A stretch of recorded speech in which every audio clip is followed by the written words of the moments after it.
Alhamdulillah wassalatu wassalamu ala Rasulillah wa ala alihi wa sahbihi wa mawala amma ba'd.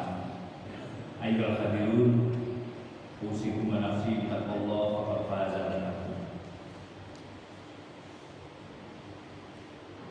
Hadirin muhtamin jamaah sekalian, tentunya pada saat ini tidak ada kalimat yang tepat kita ucapkan kecuali ucapan alhamdulillahirabbil alamin sebagai ungkapan rasa syukur kita kepada Allah Subhanahu wa taala karena pada maghrib ini, pada sholat maghrib kita bisa sholat maghrib jamaah diteruskan dengan kemudian kita ngaji bersama-sama.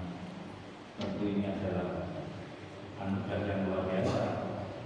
Kondisi klinis nih kita masih mau jamaah di masjid, kita masih mau ngaji juga, ada niatan dua, satu jamaah, kedua ngaji. Sebenarnya masih banyak niatannya, di antaranya silaturahim, pelaku ini masih banyak pahala yang kita dapatkan ketika kita mau hadir di majelis semacam ini.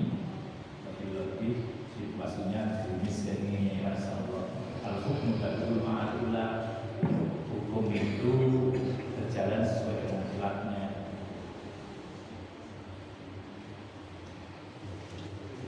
Jadi hukum itu, ibadah itu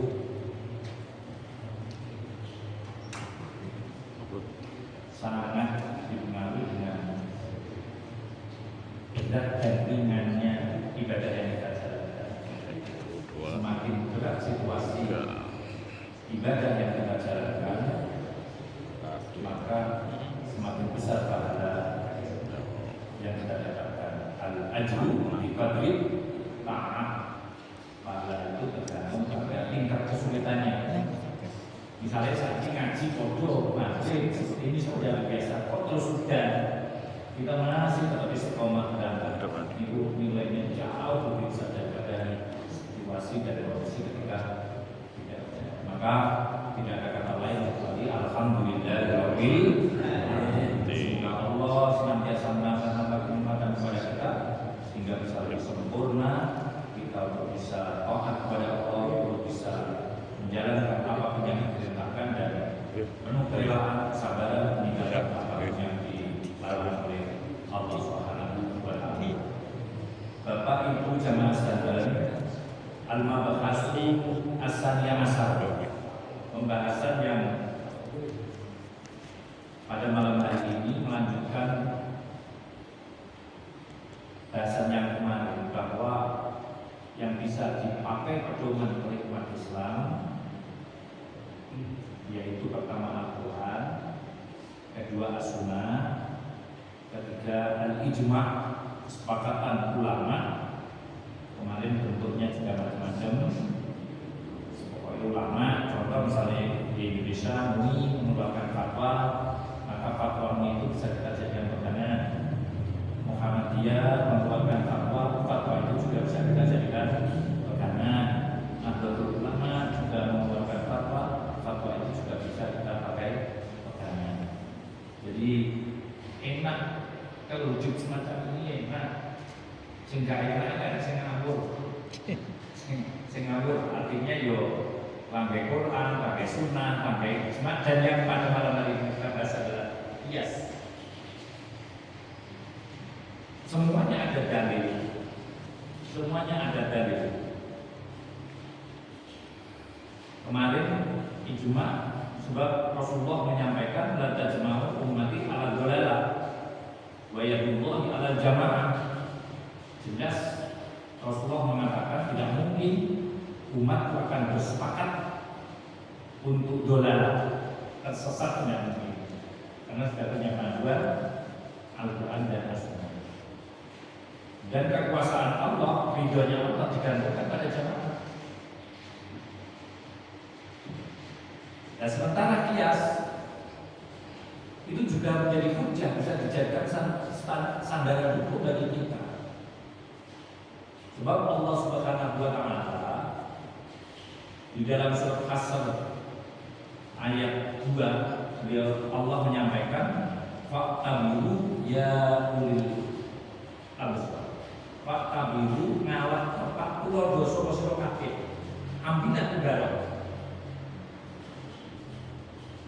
Hai orang-orang yang memiliki akal yang sempurna, memiliki peninggalan hati yang lurus, hati yang bersih, hati yang semacam-macam, mencari ridha Allah. Akal yang bersih, akal yang sempurna yang juga semata-mata mencari ridha Allah. Tidak ada kepentingan yang lain kecuali hanya mencari ridha Allah. Itu ulil albab. Ini jelas, boleh, itu diperintahkan Allah. Sebab kemarin sudah dijelaskan kan bahwa al-amru tadulul alal yadulul alal wujud. Setiap kalimat perintah baik dari Al-Quran maupun dari Sunnah karena itu membuat Arab, maka hukumnya wajib selama tidak ada dalil bahwa itu sekedar sunnah. Nah ini wajib.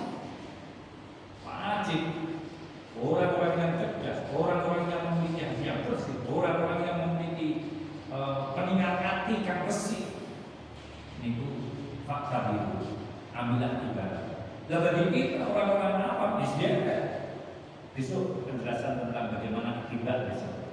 Tapi sekarang bahas kias dulu. Agar nanti termasuk pulau. Mengapa kita ngaji seperti ini? Agar kita tahu. Sehingga ketika kita menjalankan hukum itu nyaman. Karena tahu bagaimana hukum itu kemudian digali. Hukum itu kemudian diistimbatkan, digali untuk kemudian menjadi sebuah produk hukum dari Al-Quran maupun As-Sunnah maupun ijma maupun qiyas. Jadi ngerti. Nah sekarang apa yang kemudian dinamakan qiyas itu? Qiyas menurut bahasa adalah takdiru sayyidi akhar, mengira-ngirakan sesuatu dengan sesuatu yang lain, mengukur sesuatu dengan sesuatu yang lain. Contoh, sajadah ini mulai dari 1 meter lebih ya, misalnya 1 meter 10 ya. Tahu kita 1 meter 10 karena kita memiliki meteran. Ketika ada meteran, jelas di sini tertera 110 cm. Kemudian ini sama 110 cm. Dan inilah menyamakan sajadah ini dengan meteran ini namanya qiyas. Itu takdirus syai'i bi akhar, mengira-ngirakan sesuatu dengan sesuatu yang lain, mentakdirkan sesuatu yang satu dengan sesuatu yang lain. Sehingga Islam jadi begitu luar biasa, dan Islam akan tidak lekang oleh zaman. Islam tidak ketinggalan zaman. Islam akan selalu bisa selaras belajar yaumil kiamat. Karena memang dari Al-Quran semuanya kesadaran dan relevan terus. Itulah Al-Quran. Nah, salah satu contoh supaya apa? Liulama, supaya bisa jadi kinawari al-musawatu opo kesamaan, podo pepadan, bainahuma ing dalam antarane sesuatu yang disamakan dan sesuatu yang disamakan. Misalnya kayu, kita tidak tahu berapa panjangnya, ya. Terus diukur, kayu ini panjangnya 1 meter, 10 cm, atau panjangnya 1 meter. Ketika meteran dihilangkan, tidak ada keterangannya, karena tidak tahu berapa panjangnya ini. Baru setelah ada meteran, nah itulah kita tahu bahwa panjang kayu ini 1 meter. Dan ini menyamakan meteran dengan panjang kayu sehingga kayu ini bisa diketahui panjangnya 1 meter 10. Ini namanya qiyas. Nah, Al-Quran itu sebagai sesuatu yang disamakan sehingga memiliki produk hukum yang banyak. Sebab kalau diterapkan di sana tidak bisa. Contoh pada saat Rasulullah SAW makanan pokok di sana ada adalah gandum. Gandum. Sementara di Indonesia beras. Kenapa kemudian kita tidak wajib zakat? Tidak ada gandum, yang diwajibkan zakat gandum. Wes enak dari orang Indonesia, wes gak usah. Nah, ini berat. Nah, kemudian disamakan titik persamaan atau bijami'i sama-sama panganan dikuatkan, makanan pokok. Sehingga di Indonesia beras Pak untuk zakat fitrah wajib mengeluarkan beras, disamakan dengan di Arab yang mengeluarkan gandum. Nah, wajibnya zakat fitrah dengan mengeluarkan beras itu diambil dari hukum yang namanya qiyas. Di dalam Al-Quran maupun Sunnah tidak ada beras.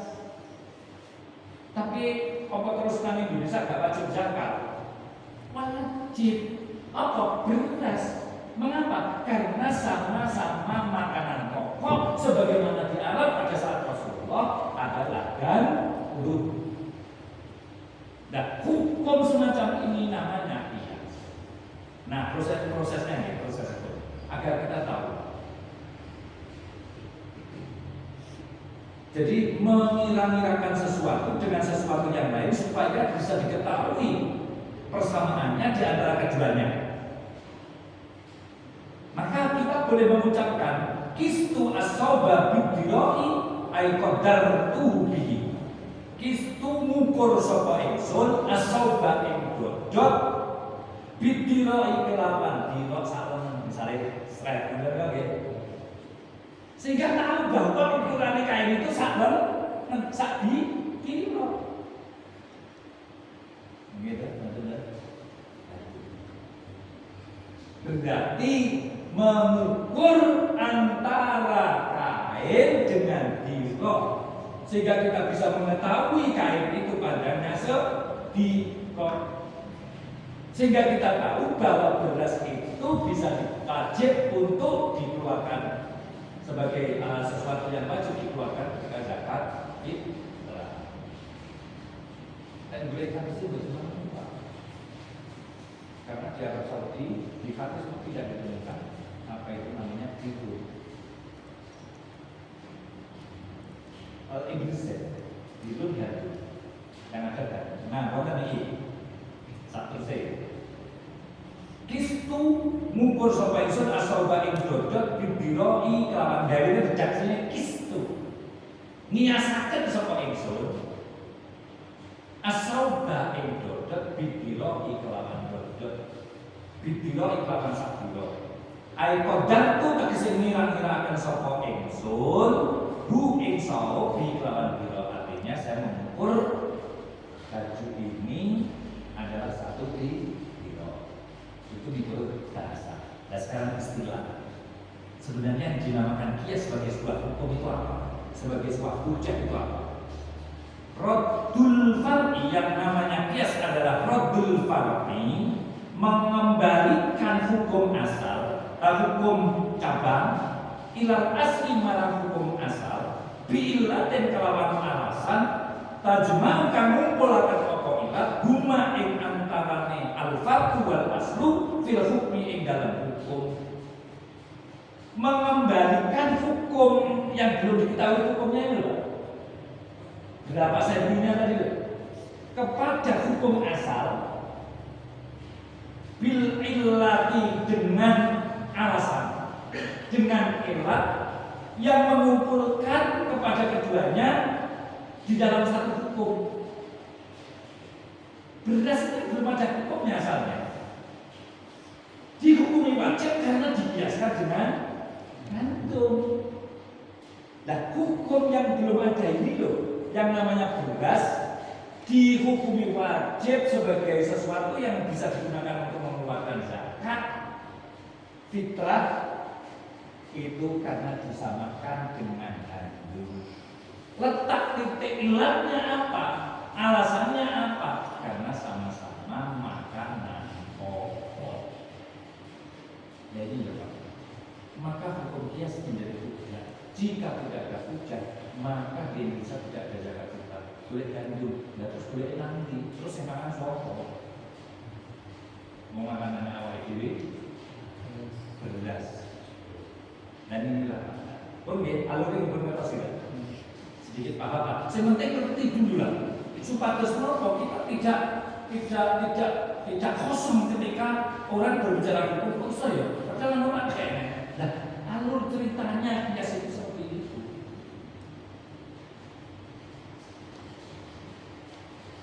Kakiasil aruzi koyo oleh miasakan beras alal bumi ing atase gandum fir riba ing dalam riba bijami ta'ami kelawan perkara kang ngumpulaken kanggo panganan.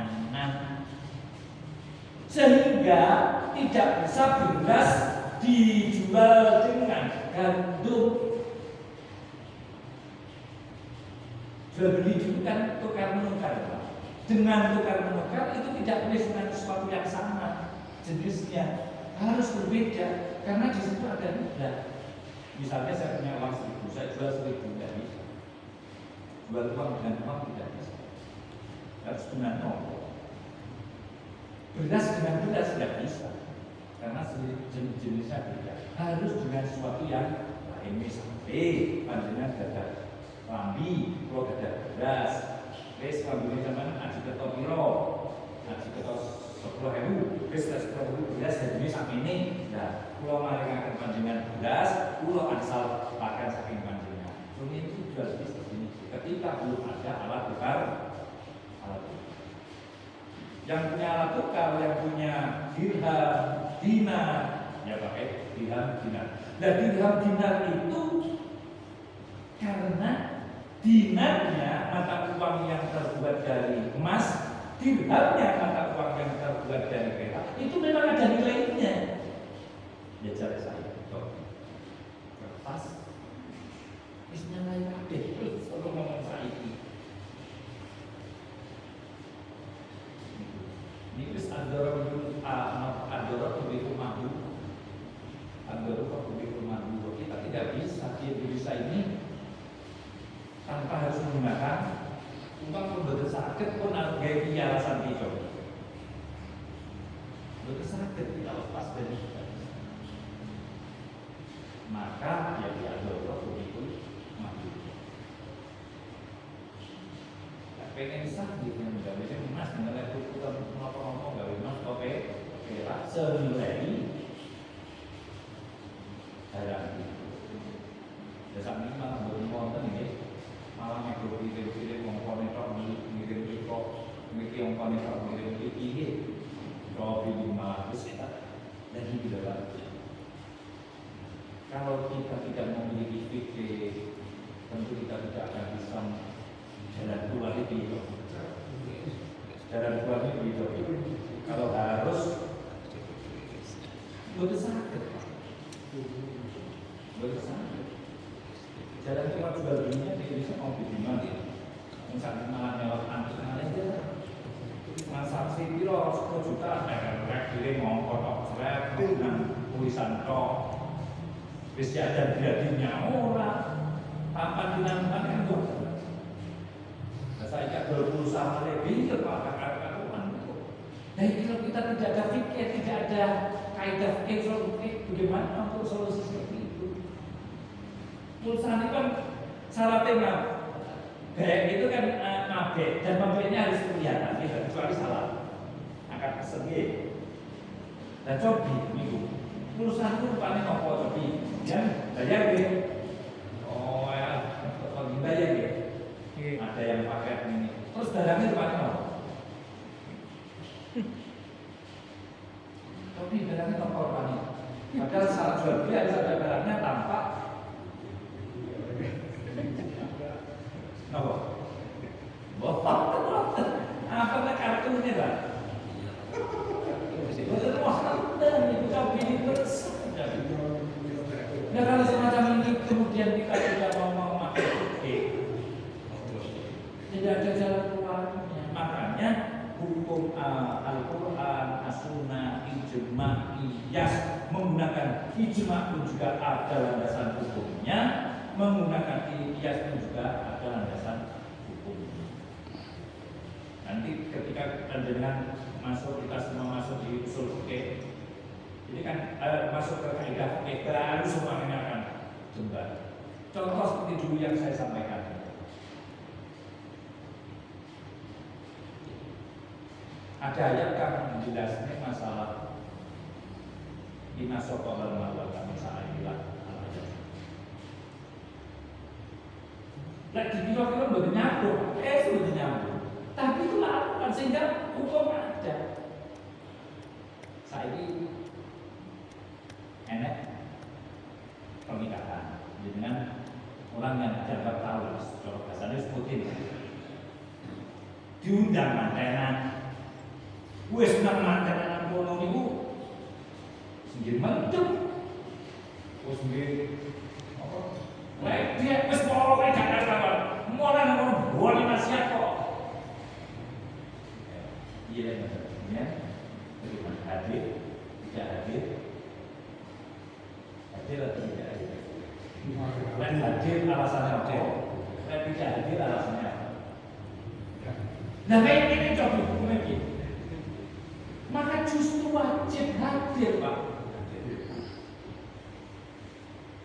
Sebab apa? Kalau panjenengan tidak hadir, misalnya orang mati, termasuk orang yang mati. Lah sing iso ngrumat jenazah jenengan. Asal tidak hadir, ngono ora tau salat tapi dia muslim karena sadar. Sing ngono semetu mati malah ngono kae gak apa-apa kok. Udah wajib, Pak. Wajib. Dan itu nek misalnya panjenengan boten hadir, terus yang nikahnya sopo, bagaimana kemudian terus gak nikah atau nikahnya tidak sah karena tidak tahu syarat hukumnya apa sebuah pernikahan itu. Caranya ngaku. Kan kedah wonten manten-manten zaud, wonten manten wedok jogja, nggih. Wonten saksi loro ingkang adil, wonten walini, terus kemudian ijab kabulnya. Dan kok waline sapa sing kudu mareni yang sah, saksine sapa sing nang kono kudu sah, terus ijab kabule piye to piye? Nah, coba. Lalu sekarang pernikahan wis ngawur sebetulnya nikah. Bukan pernikahannya. Maka kita wajib. Dalilnya memang kok kita soal marwatan yang sangat dilakukan ajar kayak itu karena Allah Subhanahu alaihi ayat Allah. Ayat itu diturunkan karena saat itu sahabat tunggal untuk sa'i. Mau sa'i karena apa? Di sofa berholok nan marwah berholok. Lalu sa'i mulai soal berholok menuju dengan berholok. Balik ke dengan berolok, kan? Nah akhirnya turun ayatlah sesungguhnya sofa dan marwah adalah ayat-ayat Allah yang barang siapa sa'i antara sofa dan marwah tidak dosa, walaupun di situ ada berhalanya. Panjenengan hadir. Nah itu ayat ini bisa dijadikan hujah ya dari sofa ini. Sebab apa? Tidak boleh la yutraku al-haqqu li ajlil batil. Itu sudah jadi kaidah umumnya. La yutraku dari ayat Inna sofa wal marwah menjadi kaidah tidak boleh meninggalkan sesuatu yang wajib karena jadi karena. La yutraku al-haqqu tidak boleh kita meninggalkan sesuatu yang hak karena di situ ada umum. Nah itu kita, berarti saya datang ke sana ada alasannya, ada hujahnya. Begitu, artinya setiap langkah kita menyakitkan dengan itu, ngepas itu sekejap, ngepas itu sekejap. Kalau engkau bapak-bapak, paling tidaklah kita tahu alur-alur cerita bahwa setiap langkah kita itu pasti ada dari. Ini saya tidak yang makanya awal ini dari ulama, dari poro sepa, dari poro alim, poro ulama yang dalam rangka agar langkah kita itu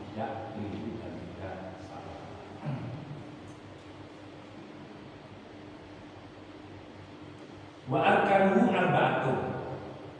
Nah, ini ada. Nah, kias yang kemudian bisa dijadikan standar hukum sebagai hujjah itu syaratnya apa? Kias itu boleh selama 4 perkara ini terpenuhi. Nikah itu sah selama 5 perkara tadi terpenuhi. Mantan bedok, saksi 2, wali yang sah, kemudian ijab dan qabul. Misalnya zawi juga alama amarallahu min musakin makrufin au tasdiqin lisanin. Ya waladi Ibrahim misalnya sini bin soko angka buka wajah wasbuka mahbudataka bihatifah binta soko biwali abiyah alladhi kotokalani bimali alfi buniyah alan Kopin tu nikah wa tazwijah nafsi bimahil mahdur. Misalnya jadi itu daya kan gitu. Misalnya kayak gini, misalnya sah. Ya ketika mengatakan sah itu kan udah tahu rukunnya dong, gitu. Kalau sah itu sahnya dari mana? Kan maksud saya. Ya teman. Nah, makanya jika nak muni sah, itu kudu ngerti lima. Enek mantan ini. Enek mantan itu terus enek pak wali ini memang walinya dia, bukan orang lain. Dia memang wali yang sah. Orang tua perempuan kalau dia tidak ada mendur bapak mendur mbak lanang mbak yute lanang misalnya kesetek mau satu misal adik bapak dan ibu terus nenek baru nyampe tapi nanti itu terus ada walinya ada saksinya 2 saksi yang bisa dipercaya jenis saksi adil harus ada 2 kanan dan kiri. Dan itu yang kemudian mengesahkan bahwa pernikahan sah. Yang kedua dijawab kabulnya. Wahai anakku, soko kamu saya nikahkan dengan anak perempuanku yang bernama ini dengan mas kawin ini dibayar tunai. Saya terima nikahnya dan kawinnya. Siti soko yang diwalikan oleh orang tuanya dengan mahar tersebut dibayar tunai. Nah, ketika 5 ini ada sah. Jadi kata-kata sah itu ketika kita yakin 5 ini terpenuhi. Termasuk bisa dijadikan itu kias jika ada 5 ini ada 4 perkara.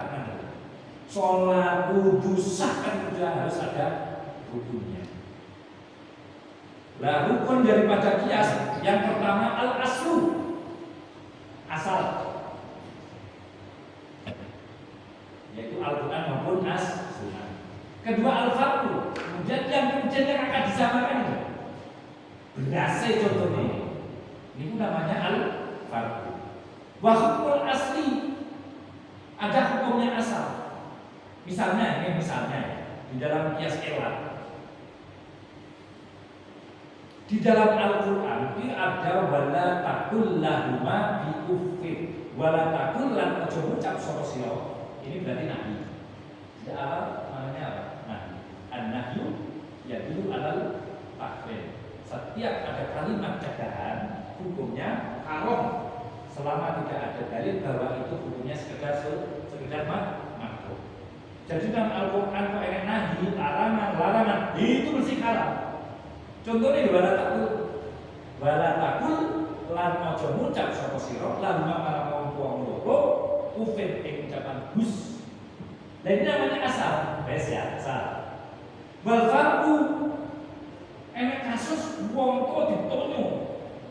Enak wong kok dikatok, enak wong kok ditendang. Enggak apa-apa, ini enggak ada di dalam Al-Quran. Tidak ada di dalam sunnah. Jika tidak ada kias ribut ya. Tapi tidak ada di dalam Al-Quran, tidak ada di dalam sunnah. Yang di dalam Al-Quran sunnah itu ufin. Balatan nyertak. Dan sementara ngikut, mendadak ada itu. Coba. Kalau kemudian kita tidak memakai kias, bagaimana kalau kemudian ada kasus memukul? Ayo kok gak apa-apa melakukan kebenaran ini Pak. Dan al-aslunya wala takul lama. Kemudian al-fatunya noyo hukumnya takhrim sebab al-nahyu ya dulu ala takhrim. Setiap kalimat cegahan di dalam Al-Quran contohnya wala takul lama itu hukumnya haram. Berarti al-aslunya ditemukan, al-fatunya juga sudah ditemukan, hukum asalnya juga ditemukan, yaitu di dalam ayat itu wala takul lama itu hukumnya takhrim haram. Misalnya wa illatul hukmil asli, elatnya apa? Alasannya apa? Al-idah marani, sama-sama menyakiti. Dilarangnya kita mengatakan ufin kepada kedua orang tua karena itu menyakitkan Pak. Elatnya menyakitkan, makanya dinamakan kias elat. Kias karena ada alasannya apa? Menyakiti. Lawang mengucap husnul itu sebab itu akan menyakiti kedua orang tua. Apalagi sampai jotos, apalagi sampai nendang, apalagi sampai memperlakukan orang tua yang tidak layak. Haram itu, walaupun itu tidak disebutkan Al-Quran, walaupun itu tidak disebutkan di dalam hadis. Lah kok haram? Karena ini hukum kias, kiasnya kias elat. Pun ya, jutur hukum yang ngertos ya. Nah ini apa? Maka ketika kita ngaji ini padahal kita masih sangat sederhana. Paling sederhana yang dikaji itu yang namanya mabade awal ya. Mabade wis awal, bangsa awal ya kan bangsa kawitan. Gue lihat semua macam-macam dengan ada yang namanya kitab Jamhul Jawami. Rumitnya ada kata-kata agar keluar menjadi sebuah produk hukum yang orang awam itu buang pangan berapa. Makanya madzhabul arba'ah, madzhab 4 adalah produk hukum yang paling mudah diikuti oleh orang awam agar sesuai dengan Al-Quran As-Sunnah. Ini begitu diteruskan seperti mau. Wa illatul hukmil asli lan alasannya hukum asal yaitu sama-sama menyakiti. Wa huwa salah satu aksamin. Dari rukun 4 itu terbagi menjadi 3 bagian, yaitu kias elat, kemudian ada kias dilalah, dan ada kias sibeh. Pertama adalah kias elat tadi yang sudah saya contohkan. Bahwa makanan al-illatu fi mujibatil hukmi, yang dinamakan kias elat adalah sebuah hukum yang di situ ada elatnya, ada alasannya yang menetapkan kepada sebuah hukum, alasan yang menetapkan sebuah hukum, alasan yang paling marani sehingga menetapkan sebuah hukum yang namanya hak. Marani betul angsa. Dari mana? Wala takul lagi. Berarti di nisbatnya contoh, di nisbatnya wala takulahuma niku make napa? Kakias dorbi seperti mengkiaskan memukul. Berarti farqunnya adalah dorbun, memukul, tendang, nyikut, menelantarkan orang tua, apa namanya?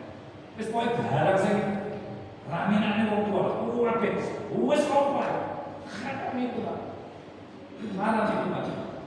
Karya dorbi ala takfifi, seperti kita mengkiaskan memukul atas menyakiti lil walidaini kepada orang tua, dikiaskan kita ini di dalam sama-sama haramnya. Bilatil idai dengan alasan menyakiti, sebagaimana firman-Nya Allah, wala taqlan ojo ngucap sapa sira lalu marang walidaini ufin ing ucapan dus. Mengucapkan dus hukumnya haram. Dalam mukul seperti mendang atau dan lainnya sebagainya yang penting menyakiti itu hukumnya haram.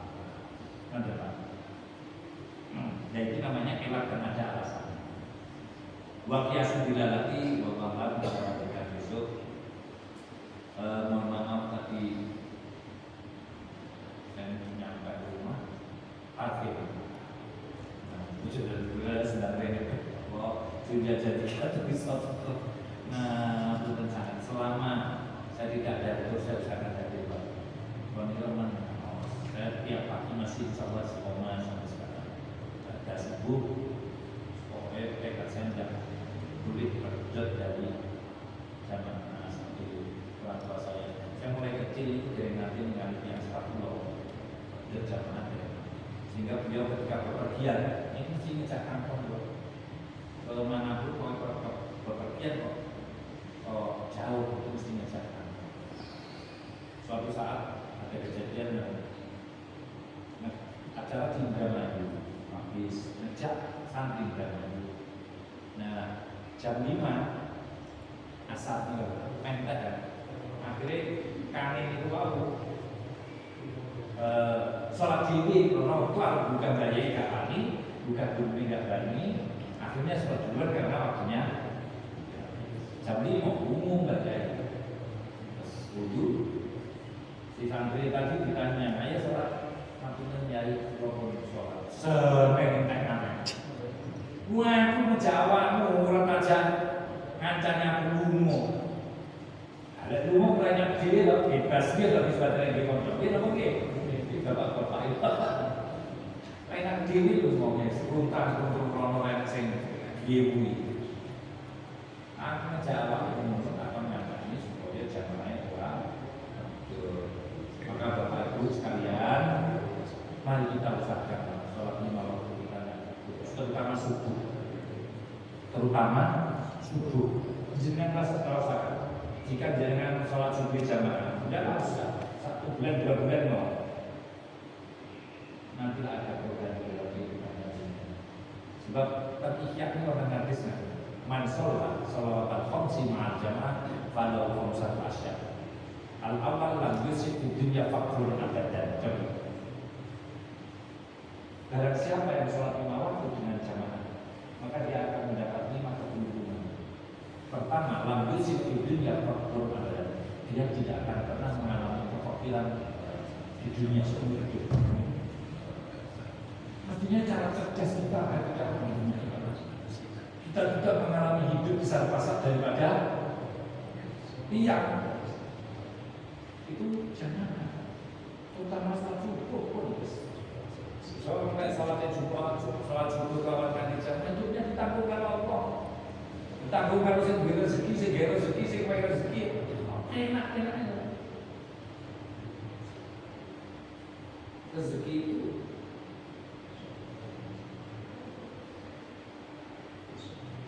pemberian Allah. Pemberian Allah. Nek ngomong sing rezekine sithik terus kok diarani kasar dibuat kamu ya seperti itu. Tapi jatah semua.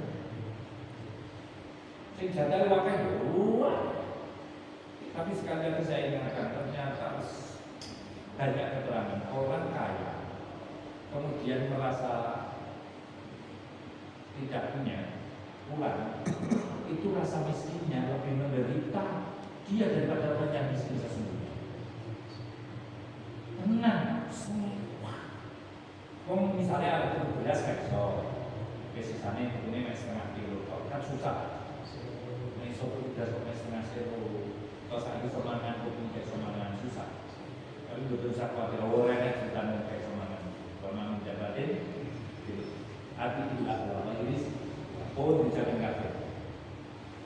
Intinya apa? Ini masih jauh menderita orang yang sebenarnya sudah kaya raya, tapi masih kurang hidup masalah. Kita jangan mungkin itu untuk ada. Kalau master itu masalah. Jadi sebenarnya triliunan malah dia orang gunung gitu. SUP gunung masalah. Itu saat dikira gitu lah. Mungkin kami dikira apa ya kalau mangani sapi rektor tapi supaya mobil siji tok mosok arep tumpah iki mobilan pinggir tumpah. Mesti akal sehat aja. Saya penting manusia di dunia fakir abadan. Kita tidak mengalami besar pasak daripada yang murid lain, Pak. Syaratnya dia sholat